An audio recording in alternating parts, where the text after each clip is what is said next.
দর্শক, বিএনপির কর্মশালায় ভার্চুয়ালি যুক্ত হয়ে বক্তব্য রাখছিলেন বিএনপির ভারপ্রাপ্ত চেয়ারম্যান তারেক রহমান। আমরা সরাসরি ছিলাম সেখানে। যাচ্ছি পরবর্তী প্রসঙ্গে।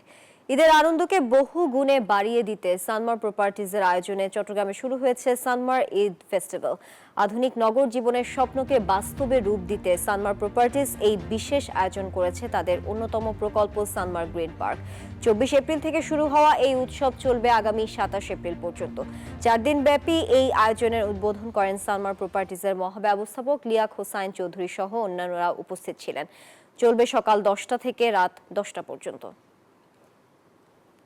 এই মুহূর্তে বাংলাদেশের সবচেয়ে আধুনিকতম শপিং মল হতে যাচ্ছে, আর সাথে এখানে আমাদের আবাসন ব্যবস্থাও আছে।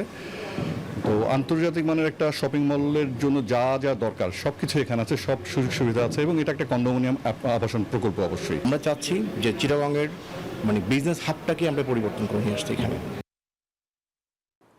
বান্ডেল থাকলে প্রতি সেনমানিতে টাকা বাঁচবে। বিকাশ সেনমানি বান্ডেল কিনে জিতুন প্রতি লেনদেনে।